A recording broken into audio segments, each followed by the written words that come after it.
పురుడు పోసుకున్నది మానవ జాతులను ఎప్పుడు నిధులలేపుతున్నది.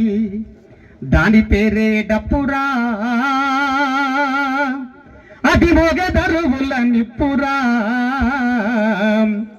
ఆదిమ కాలం నందు అడవులన్నో తగలబడగా జంతువుల పచ్చి మాంసం కాల్చుకొని తిన్నవేళ కెబుమని ఆ కొండగాలికి కొవ్వు పరలో తాకినప్పుడు నాదమైనలు దిశల నవ్విన దాని పేరే డప్పురా,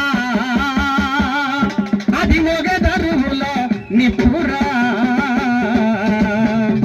పండగలు పెళ్లిలు వస్తే పరవశించిపోతది, అప్పగింతాలయ్యదాకా తోడుగుంటానంటది. దింపుడు గల్లము కాడ సడి సప్పుడు జయ్యది, కంటి రెప్ప తోటి అది కాను కందుకుంటది. దాని పేరే డప్పురా, అది మోగెదరువుల నిప్పురా. మన మాదిగ జాతిని మొన్న 27వ తారీఖు నాడు నిజంగా అమ్మతోటి చెప్తా